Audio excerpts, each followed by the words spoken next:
Sir என்னங்க நீங்கள் devil's kitchen என்ன பண்ண போகிறீங்க? ஃப்ரிட்ஜில் என்ன இருக்குன்னு பார்க்கலாம், பார்த்துட்டு பண்ணலாம். நவாப்பழம் இருக்குங்க, நவாப்பழத்தில் ஒரு ஜாம் செஞ்சு தரட்டா?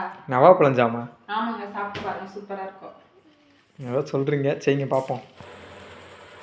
ஜாம் பண்ணுறதுக்கு நவாப்பழத்தில் இருக்க கொட்டையை நான் எடுத்துட்டு கட் பண்ணி வச்சுக்கோங்க. கட் பண்ணி விதையை எடுத்துகிட்டு வச்சுருக்கேங்க.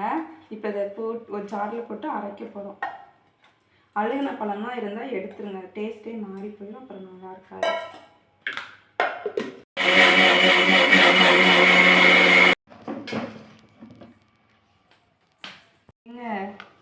செம்மையாக இருக்குங்க கலரே. ஃபுட் வச்சுட்டு ஒரு கடாயை வச்சுக்கலாம், அடுப்பில் கொஞ்சம் தண்ணி ஊற்றிக்கலாம்.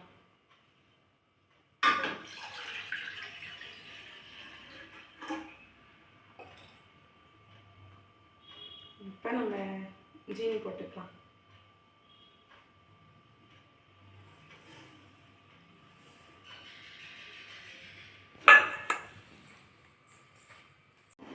ஜீனி நல்லா கரைஞ்சிருச்சு. இப்போ நம்ம வந்துட்டு அந்த நவாப்பழம் அரைச்சி வச்சுருக்கோம்ல, அதை சேர்க்க போகிறோம்.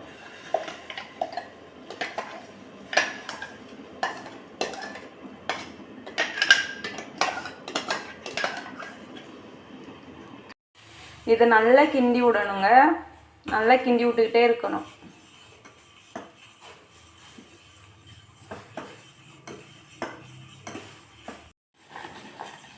நல்லா இந்த ஸ்டேஜுக்கு வந்ததுக்கப்புறம் அடுப்பை ஆஃப் பண்ணிடணும். ஆஃப் பண்ணிவிட்டு இந்த ஹீட்லேயே வந்துட்டு இப்போ நம்ம லெமன் ஜூஸ் புழிஞ்சிடணும். சும்மா ஒரு எலுமிச்சை பழத்தோட சாறை புழிஞ்சிடுறோம்.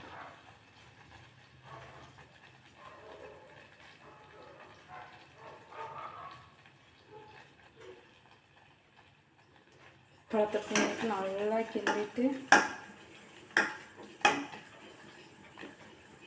அவ்வளோதான், நவாப்பழம் ஜாம் ரெடி ஆயிடுச்சு. இதை வேற ஒரு பாத்திரத்தில் மாற்றிட்டு அப்படியே கூலாக விட்டுருங்க.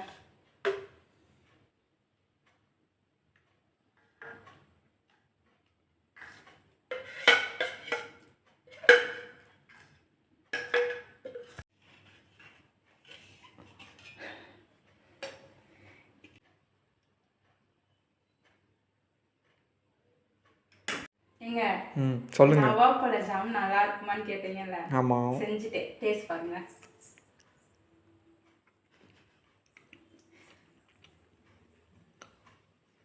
எங்க ஓரத்தில் இருக்க பிரெட்டு மட்டும்தாங்க இருக்குது, ஜாம் வரலங்க. எங்க நீங்கள் நடுவில் கடிக்கணுங்க. இப்படிங்க இருக்கு டேஸ்ட்டு.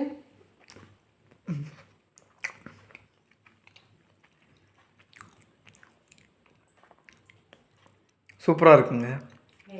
அந்த புளிப்பு இனிப்பு எல்லாம் கலந்து ஒரு மாதிரி மிக்சிங் டேஸ்ட்டு வேறு மாதிரி நல்லா இருக்குங்க, சூப்பராக இருக்குங்க. நீங்களும் இதே மாதிரியே செஞ்சு பாருங்க, உங்களுக்கு இந்த டேஸ்ட் பிடிக்கும். எனக்கு செஞ்சு தரதா நீங்கள் இருக்கீங்கல்ல, நீங்களும் இதை ட்ரை பண்ணுங்க. டேஸ்ட் பிடிச்சிருந்துச்சுன்னா கமெண்ட் பண்ணுங்க, ஷேர் பண்ணுங்க, லைக் பண்ணுங்க. மறக்காம நம்ம டெவில்ஸ் கிச்சனை சப்ஸ்கிரைப் பண்ணுங்க.